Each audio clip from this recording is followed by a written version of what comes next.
back, humor consumers, to the Life Happens, Laugh Anyway podcast. I'm comedian Tracy DeGraff. And I'm Catherine, co-host. Yes. And bestie. Not comedian. No, not comedian. Well, somebody's got to laugh. Oh, yeah, that's the easy part. Yeah, okay, it is.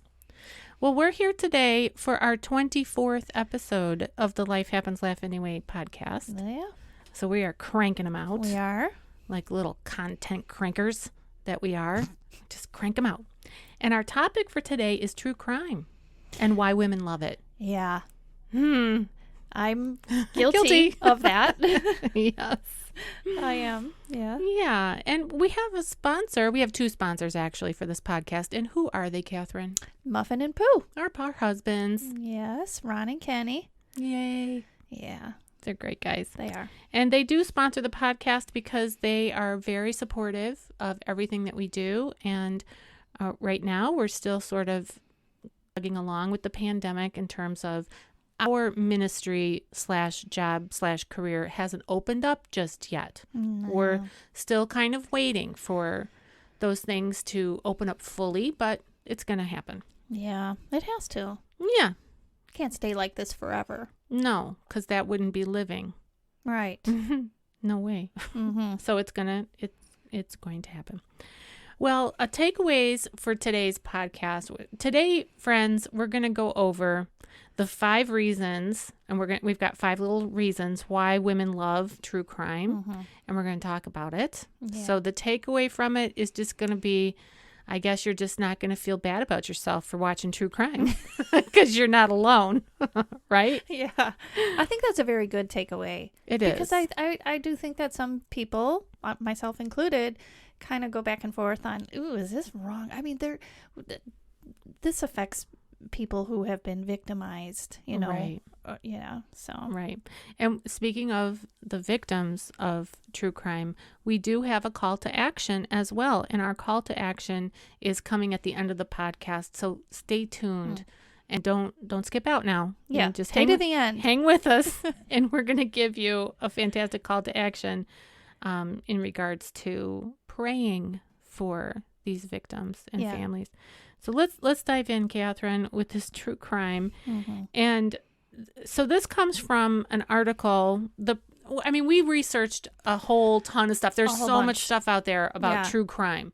But it all circled back to 5 main reasons why women in particular, because women are the bulk of the audience that listen to or watch true crime stories. Yes, we are. Because we are.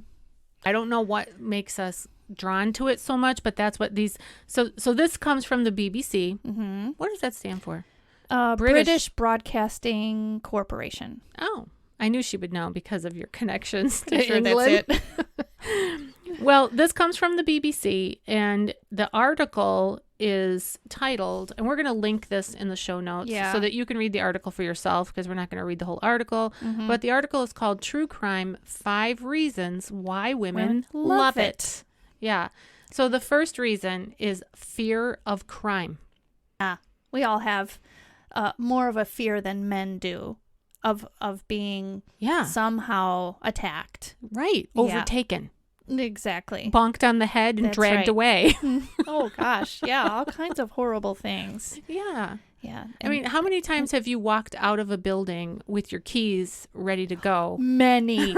to whack somebody? Yes. And I don't have any mace, but do you know how many times I've thought about getting it because of being a woman? Do you know what my sister told me? And so my brother, let me back up. Our brother has a daughter who's a young woman. And so he's building her basically like a club to whack an intruder with. Oh, I have one in my car. Okay, well, here's the thing. My sister, so we're on this thread, this texting thread. My brother's like, oh, I'm building this club. It's part joke, part. Your brother. Right. And then my sister says wasp spray. I mean, she has wasp spray as a defense. Genius. Yes. And you know why? 20 feet away, baby. That stuff shoots out 20 feet. It does. Yes. So you just spray your perpetrator with wasp spray. Oh my gosh.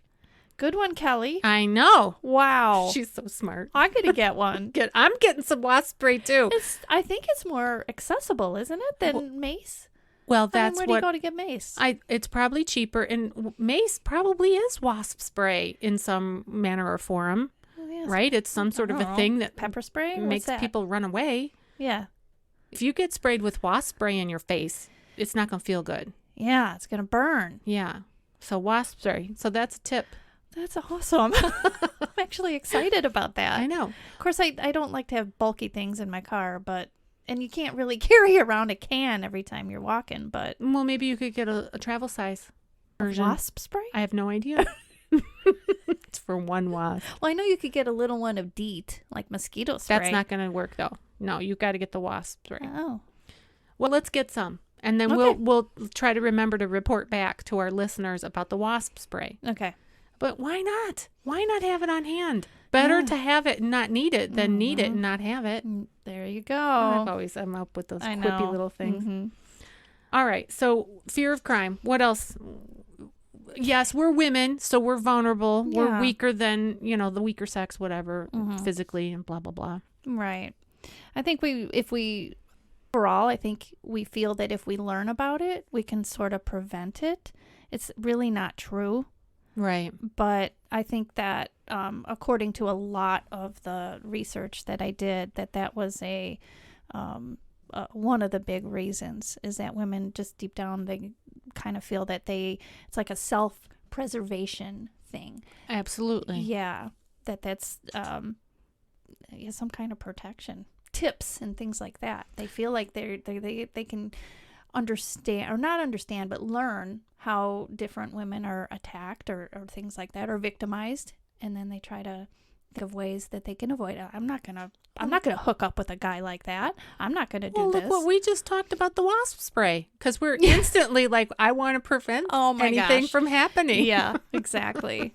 Exactly. Well, and I think that, at least I was raised with the mantra of knowledge is power. Yes. Knowledge is power. Right.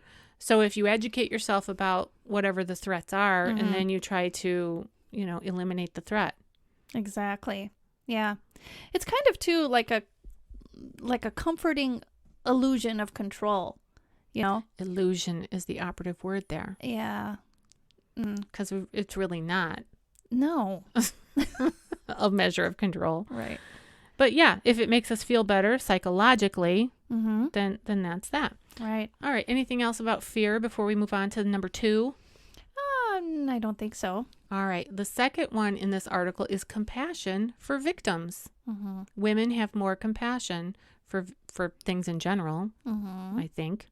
We do. Yeah. And so our compassion for victims gives us the desire to learn about what they went through so we can have more compassion on them. Yeah, I think so too. I think in a way, I give myself permission to watch things like this because of the compassion component to it. So when I see, when they're interviewing the victim's family and so forth, and they're grieving. Yeah. And we as women do have more compassion than men do, I think. Well, not I think, but that's what studies show. So definitely there's a psychological thing going on there. Yeah. Okay. The number 3 of the 5 reasons why women love true crime.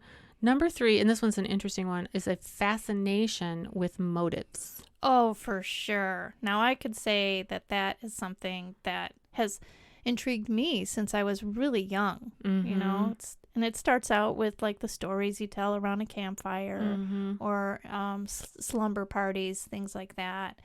And you start to wonder about what makes this perpetrator tick. Yeah. What ticks him off? I think that's probably why the Ted Bundy story became so popular. He was this unassuming, handsome, young, articulate, intelligent human being. Yeah. Not a boogeyman at all. Well, exactly. And so then you've got to ask yourself the question, why? Yes. Why would this person kill all these other people? Yeah. And didn't he kind of ring them in by saying he had a broken arm or some kind of injury? Yeah. And so he would lure women in by that. He needed help. Yeah. And women have compassion. Right. So they want to help. Mm-hmm. And he didn't seem like a threat. Right. Jerk. We did. We both went at the same time. Yeah. Yeah. It's I did watch the Ted Bundy series. I did too. On Netflix. Mm-hmm. And it was disturbing. Oh, very. Very much so disturbing. Mm-hmm. All right. So we've talked about women having a fear of being victims and then having compassion for the victims and also having a fascination with motives. Yeah. And, one of the things about motives is it leads to the next one. The next one is puzzles. So, so the BBC says that women love to work out puzzles. Yeah. And so it is. It's sort of like everybody likes a story. Yeah. Every story has a big conflict. Mm-hmm. In this case, it would be the crime, whatever crime is being committed. Mm-hmm. And then a good story also has a resolution to the conflict at the end, where most of these, at least the ones like on Dateline and 48 Hours, most of the time the perpetrator has been caught and they're on trial. Justice. Yeah, and they're going back and forth on the who done it and whatever. And half the time when I watch those kinds of programs, I think they're guilty, they did it, or whatever, and then it goes the other way. Yeah, which they do that to keep us to the end. Yes, they do. Yeah, and we feel like armchair detectives. Yeah. When we're watching it. On some of the shows like Unsolved Mysteries or ones where there isn't someone who's been brought to justice, that's part of it, that we feel like we might be able to figure it out before the authorities do. Or, right. Right. There is that sense of solving the puzzle. And every good story has a protagonist and an antagonist. Yes. So you know who the antagonist is. Mm-hmm. Now you're rooting for the protagonist, which, are the people trying to solve the crime and bring that person to justice. Yeah. So it's sort of like it's storytelling on steroids. Yeah. Because we know this to be true about stories. Mm-hmm. The truth is stranger than fiction. Yeah. You can't make this stuff up. You wouldn't want. Well, Stephen King makes me cringe. Well, there's a lot of actually women authors that write mysteries and mayhem and murder stories. I think it's mostly women. Yeah, and I'm sure that I'm not a fan of that genre of reading, but I'm sure that once you get sucked in, now you're in the rabbit hole. And I know that would be if I was invested in a story. Mm-hmm. So now I've got all the characters in my head. I know who's who and what's what. Mm-hmm. Now I'm in. Yeah. Now I've got to know. I know. Right. Right. That's probably why I stay away from a lot of that, so that I'm not just constantly sitting in front of whatever. Mm-hmm.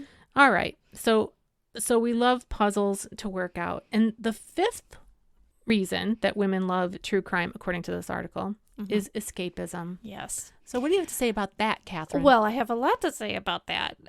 It's definitely true for me. I think that with my own life, whatever is troubling me, whatever is distracting me, whatever is bringing me down, there's something about when you get home in the evening, okay, and you just kind of want to escape, and it's kind of sad, and I feel a little vulnerable admitting this, that part of my downtime involves other people's tragedies, and no, I'm not alone, because it is 80% of the audiences of true crime stories are women. Yeah. And in fact, we're going to talk about this little video. You mean 80% of the audience is women? Yeah, didn't I say? Well, I wasn't quite sure if you meant that the stories of true crime are about women, or so you're talking about 80% of those who consume true crime as a content are women. Are women. That's a big percentage. 75 to 80%. Yeah. Yeah. And so, like I said, I'm not alone in that. But think that there's this sense of we're in the safety of our home, and we're a little disconnected from these people, from the victims and also from the perpetrator. Right. And so we're kind of, like I said, just disconnected and yet connected. And I don't know how we're connected, but it is an escapism. Well, so go ahead. Finish. No, you go ahead. Well, the other thing that I was just thinking about is there's shows on that ID channel. Yeah. Okay. Well, I forget what the ID stands for. Investigative Discovery or something like that. Yeah. Okay. I see titles when I'm scrolling through like the guide of what to watch, and the title will say something like Murderer Next Door. Yeah. That right there, just the title. Like, you know, how well do you really know your next door neighbors, and could there be a murderer living next door? Yeah. And then they tell the story about this person who was straight-laced accountant, you know, so every I dotted, every T crossed, whatever, and they stabbed their whole family or whatever. Yeah. That, to me, it is an escapism, but then it fires off on all those other, like the fascination with motive and trying to figure out why did they do that? What made them snap? Yeah. It's a shock value. I mean, there's, you know, we're so shocked. Like, even though you would think that we talked about this before, being desensitized. Yeah. But over and over again, I am shocked. Yeah, but we live in a culture today in 2021 that is quite different from, let's say, 1980, right? So if you think back to where you were in 1980, were you like in elementary school or junior high, something like that? So I was in 8th grade in 1980. We still had crime. There was a lot of crime in 1980, but we didn't have these documentaries that were so accessible 24 hours a day. We didn't have TiVo, we didn't have, you know, Netflix, we didn't have the internet. We didn't have access to these platforms. Stories. Yes, the platforms and the stories. And today you add podcasting to that. Right. I mean, you really have like a tsunami of content. Yeah. That is out there just for the consumption. And look what happened during the pandemic. Right. Exactly. Right? So you shut down the country. The world basically was broken. Right. People are jobless. We're stuck in our homes. Right. Sitting on the couch. What are you going to do? Escapism. Tiger King. Yeah. That was like, it skyrocketed. I mean, all the stars lined up for Tiger King, which is such a bizarre story. Did you watch that? I did not watch any None of of it. No. Did Kenny watch it? No. What? Neither one of us. And Kenny would just get sucked in episode 1. He'd be like, yeah. You know, it's crazy. I mean, we definitely watched true crime stories, but we just were not interested in that particular one, even though the entire world was. I read something about somebody in India said that it brought their country together when they were all, like, you know, coming apart. Yeah, right. Well, I didn't want to get into it, but I watched a couple episodes and I'm like, this is too weird for me to not know what is going on here. I mean, it's even hard to describe verbally all of the different elements of that story. That would be one that would be difficult to make up. You know, that's an example in my mind of the truth is stranger than fiction. Sure. Yeah. Yeah, I can recall you were telling me about it here and there when you were watching it. Yeah, and so then you have the rabbit hole effect. Yeah. And then, right? Right. And then you're in the rabbit hole. So Catherine showed me before we came on to record a YouTube video from Saturday Night Live. Yeah. Tell them about the video. Oh, my goodness. It pretty much sums up women in particular and their attraction to true crime and what they do during their viewing of the true crime and what they do after. Like, after they watch it, then they are listening to it, the same story, on a podcast. Yeah. Yeah. So the story goes, or rather the video goes, where Nick Jonas plays this husband, and he's going to go out, and he says to his wife, "What are you going to do?" And she's like, "Oh, I'll just catch up on some work." And then he leaves. She's like, "Oh, he's gone." And she puts on true crime stories, and it goes from there, and it's a rhyming song, and it really hit home with me. It's quite funny. So we'll link it in the show notes, and you can watch the video yourself and just chuckle along. Yeah. I mean, SNL, they were better back in the 80s, but they come up with some good stuff. With some, yeah. Mm-hmm. Yeah, for sure. Yeah. And Catherine's own daughter has a true crime podcast. Tell our listeners about your daughter's podcast. So my daughter Emily and her friend Casey, they have a true crime podcast called A Sprinkle of Murder. Sugar. A sprinkle of sugar, a dash of murder. Yes. That's it. Yes, it is. Sorry, Emily. Whoopsies. Well, it's unique. It's a unique spin on true crime. And so tell our audience how they do their episodes week to week. Well, what Emily does some research, and then she presents it to her friend Casey on the podcast. And then Casey typically doesn't know what Emily is going to say. Only a few clues, enough to inform her on what kind of thing she's going to bake. Because what Casey does, what she adds to the podcast as a co-host, is not only a listening ear and some feedback, but also she'll make something or bake something that's kind of tied in one way or another to the story, whether it's like a regional thing or whatever. And that's what I love about the creativity of here's true crime and baking. Why not? Yeah. And they actually combined that in the SNL thing. Remember when she brought the cupcakes out at the end? Yeah. Yeah. One gal's on the couch eating pizza while. Yeah. So the thing about the video is half of them are distracted by other tasks that they're doing while they're watching it because it's their downtime. But yes, Emily and Casey's podcast is good. It's clean. And it is. Yeah. Because there's a lot of true crime podcasts out there that there's a lot of unsavory kind of talk. Well, yeah. And that's kind of understandable in a way because true crime is really unsavory stuff. Yeah. You know? Yeah. I mean, so tune in to A Sprinkle of Sugar, a Dash of Murder with Casey and Emily, and they drop a podcast every week. Mondays, I believe. Okay. And and they've been at it for quite a while, so they've got a whole bunch of episodes that you could binge on if you're looking for something interesting to listen to. And they're besties as well. Mm-hmm. They've been besties since they were in preschool. Real little. Yeah. Not preschool, but kindergarten is when they became friends. Yeah. So 5 years old. That's pretty young. Mm-hmm. And they grew up together, and we're both friends with their parents. Yep. We've been in church together. So they have that benefit of the bestie connection. Yeah. You know, so it's kind of fun.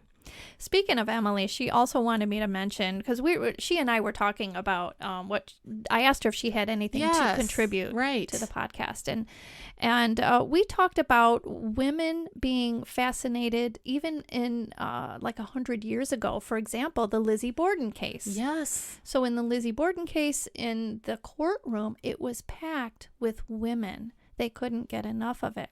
And then in a podcast that Emily and Casey did, I forgot the name of the podcast, but it was a, oh my goodness, I feel so bad, Emily, I forgot the name of it. But anyway, in one of their episodes, they discuss this scenario where women attended not the courtroom, but it's like they showed up at something where the criminal was going to be, like I don't even know. Well, they had public executions all the time. They did. It might have been something would come like out that. For that. Yeah, and the women came out in droves, and then this reverend criticized the women for showing up. Yeah, that they were not ladylike and so forth. And one of the husbands spoke out against this and wrote an article that no, these women want justice. Right. They have compassion for the victim, and anyway, it was a really good thing to point out about the reason why women attend these things. Yeah, and you can. I didn't look into it for this particular episode, but I know that it did exist in terms of public executions, beheadings, burning at the stake, hangings. Yeah, it was something along those lines. So obviously, this isn't in recent history, but you can go back and look at all that. Like, yeah, there always has been a fascination with justice, and with the story behind whatever happened, like the Lizzie Borden thing. Wasn't she the one who Lizzie Borden grabbed an axe, gave her parents 40 whacks, or was it her husband? Yeah. She killed her husband? No, it was her parents. Yeah, I think one was a step parent, and it was something about, whether or not she was going to inherit the estate. And greed her and her sister had in regards to the estate. We're a mess, people. That's the bottom line. We're all sinners. We're all a mess. Human nature. That plays into this. It's just like looking at what is it about human nature that could create basically a monster. That's really monstrous behavior, obviously, to inflict that kind of pain and suffering and torture to an individual, and then the rippling effect of that. Yeah. Because there's no victimless crime. Every crime has multiple victims. That's right. Who are, for one, before the crime, they're one way, and then after the crime, they're a different way. Yeah. And that is a very sad fact. It is. Of this world that we live in. Mm-hmm. Well, this has been fascinating. Mm-hmm. Is there anything else that we've left off that we wanted to share with our listeners? No, not that I can think of, other than, I just want to add to that, talking about why are we, not just women, but people overall, why are we drawn to these kinds of things? And it's kind of like, it's hard to look away from a train wreck. It is. It's like the Gaper's delay. You see, you see something going on, you're like, what's happening? Yeah. I guess I'm saying that because I'm trying to convince myself there's nothing wrong with me, watching these things. Yeah. And so we mentioned earlier in the podcast that we were going to ask you to pray for victims and for their families. And we do believe that that's very important. And so it is okay, Catherine. It is okay to watch true crime, to consume true crime, a podcast or on TV or Netflix or whatever. When you do it, pray for the people that have been hurt by it. Definitely. And pray for the perpetrators that they will reform and stop doing those things. Yeah, repent. Yes. And I think also pray for healing to come into the hearts of the families. Absolutely. Because, boy, that'd be a hard one to forgive and to let go. Yeah. I would think bitterness and resentment toward the person who inflicted so much pain on your whole family.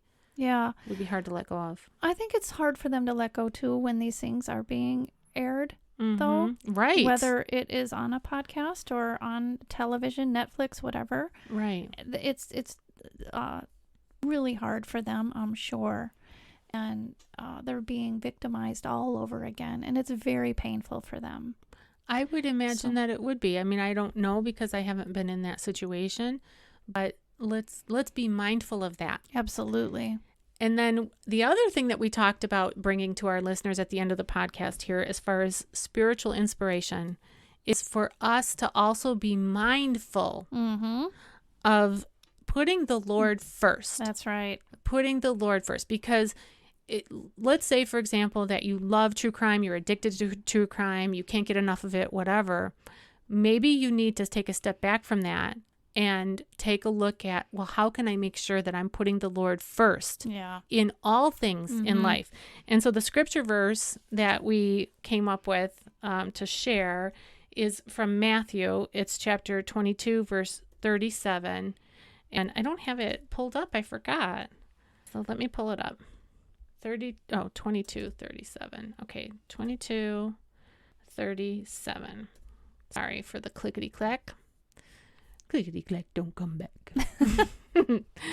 Okay, and this is Jesus, and it says, Jesus replied, love the Lord your God with all your heart and with all your soul and with all of your mind. Your mind, yeah. All of your mind. And so what does that look like for us? I think that the spiritual disciplines have got to come into every believer's life, and you have to carve out time in your week for prayer. Every week, every day, every week, whatever, you've got to carve out time for prayer. And if you can get together with a buddy or 2 or 5 and pray, Catherine and I are in a prayer group every Wednesday at 8:00. And right now, how many people are in our group right now? 5? 5. There's 5 of us right now. We've had as many as just 2, just the 2 of us, or 6. We've gone like 2 to 6. And we've done it for many years, like 8, 9 years, something like that. Hard to believe, but it's a lot of years. Is, yeah. And it's a consistent thing. I mean, there are some times when we can't meet for whatever reason. Yeah. But it helps a ton. It does. It helps a ton. So prayer in your life is so important. And then, of course, having the word in your life. Right. Because that command, love the Lord with all your mind, with all your heart, with all your soul, strength, and most of all your mind. You have to be intentional. Yeah. And spend time with him, like we're just saying. Right. Because it doesn't come natural. No. Our need is natural, but we have to be intentional. Yes. It's more than just balance. I was thinking earlier how, if we're watching these things, or listening to these things, we have to have balance. It's more than balance, though. Yeah. You have to put the Lord first. Yeah. Yeah, for sure. So ways that you can get the word, the Bible into your life. There's so many ways out there. Technology is great in so many respects and challenging in other respects, but for sure. You can go to church every Sunday, right? And you get the word. Every Sunday there's a sermon. It's preached about the word. That's right. And if you can't be there in person, you can find sermons online. So you've got that. Then you could get into a Bible study. And if you can't get into a physical Bible study with other people, then you can join one online. Yeah. It's wonderful. Yeah. So please, friends, if you're listening to us, if you can hear my voice, do that. Love the Lord your God with all your heart, soul, mind, and all your strength. And do it by being intentional with prayer and the word, and being in relationship also with other believers. Yeah. And you're going to grow. So then you're going to be equipped to do everything. That's right. All right. Anything else? No. What's our next episode on, Tracy? Next episode number 25, which will be coming up next week, is on personal safety, self-defense. Ties right in. AKA wasp spray. Yeah. Hashtag wasp spray. Yeah, it does tie right in. And we're going to talk about how not to be a target. Yeah. Right? We can't prevent everything, but it's just not possible. No. But we can try. We can lock the doors. Catherine. That's right.